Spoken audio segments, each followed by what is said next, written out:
שלום, וברוכים הבאים למרכז לחלקי חילוף לבריכות שחייה ואביזרים של אינטקס. היום נלמד כיצד לשדרג ממשאבת פילטר 530 גלון או 1000 גלון למשאבת פילטר חזקה יותר או למשאבת חול.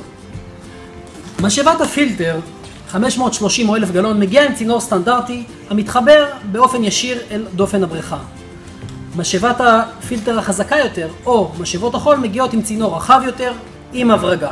לשם כך, כדי לתאם בין החיבור הזה לחיבור הזה, נצטרך להשתמש במתאם B. זהו מתאם ה-B. מתאם ה-B מתחבר אל דופן הירייה, ובעצם יוצר לנו חיבור של הברגה. עכשיו נלמד כיצד לחבר את מתאם ה-B אל דופן הירייה.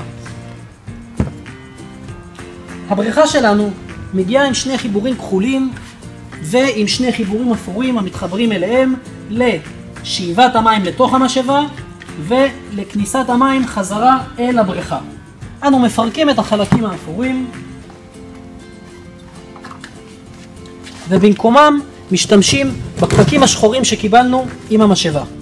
אנו מציבים אותם פה באופן כזה ובאופן כזה, כך שתהיה אטימה ומים של הבריכה לא ייכנסו אל המשאבה. כך נוכל בעצם לנתק את הצינור ולחבר את המתאם. אנו הולכים אל הבנד, משחררים אותו בעזרת המברג ושולפים את צינור המשאבה. גם בצד השני משחררים את הבנד בעזרת מברג, שולפים את הצינור ומזיזים את המשאבה הישנה שלנו. כעת ניקח את מתאם ה-B,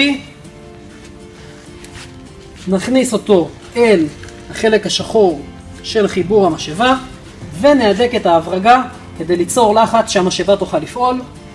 בצד השני אותו דבר, נחבר את מתאם ה-B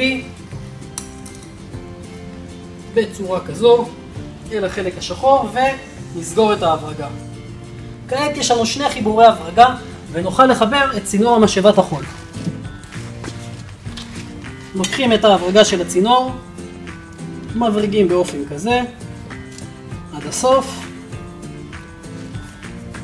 הצד השני כמובן מתחבר אל המשאבה, ובאותו אופן גם אנחנו עושים בעצם בכניסת המים לבריכה בצד השני. תודה שהייתם איתנו היום. לפרטים נוספים ולהסברים נוספים על חלקי חילוף ולרכישת חלקי חילוף, התקשרו אלינו 1-800-505-360. המרכז לחלקי חילוף לבריכות שחייה ואביזרים של אינטקס.